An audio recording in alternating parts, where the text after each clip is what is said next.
Hi, I'm Emily Sullivan, co-author and vlogger of Verbal Abuse in Relationships. Have you ever had a conversation with someone in which you express an idea and they respond by completely bashing you as a person? Right, most of us have. It's fairly common, and it is referred to as the ad hominem fallacy.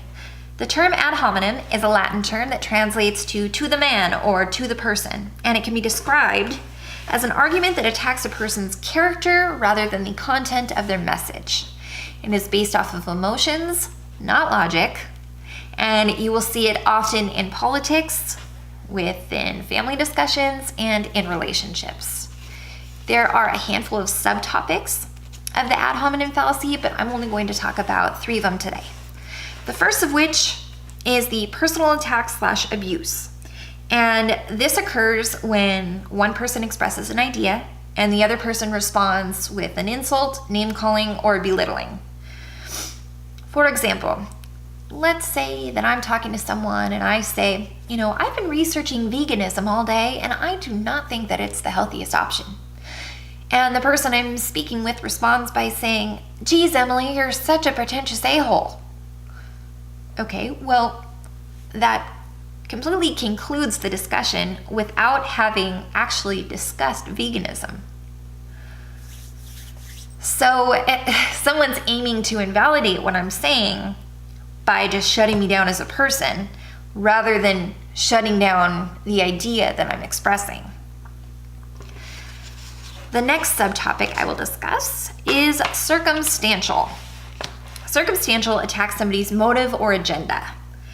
So it focuses on a person's relationship to an argument rather than the argument itself.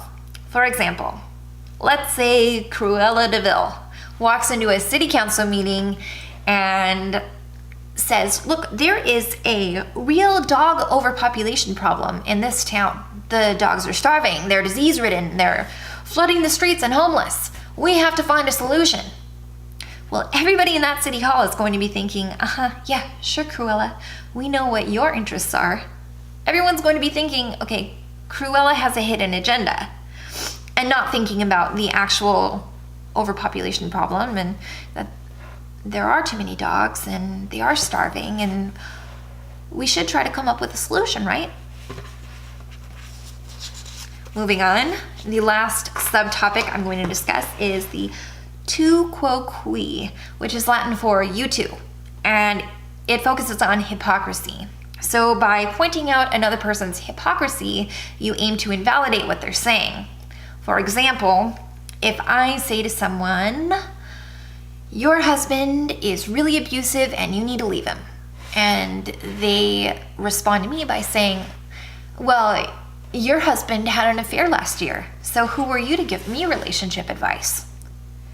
Okay, well, that actually completely changes the subject, and we're not addressing the fact that you may be in a very dangerous abusive relationship. See where I'm going?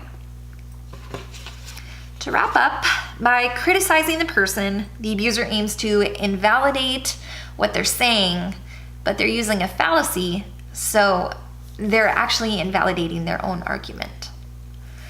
So maybe look out for this. It happens a ton on social media, in different political threads, and in fights within relationships. People may try to shut you down by attacking you as a person rather than talking about the content of the message. Thank you so much for listening, and I hope you continue to check out my blog. Thanks. Bye.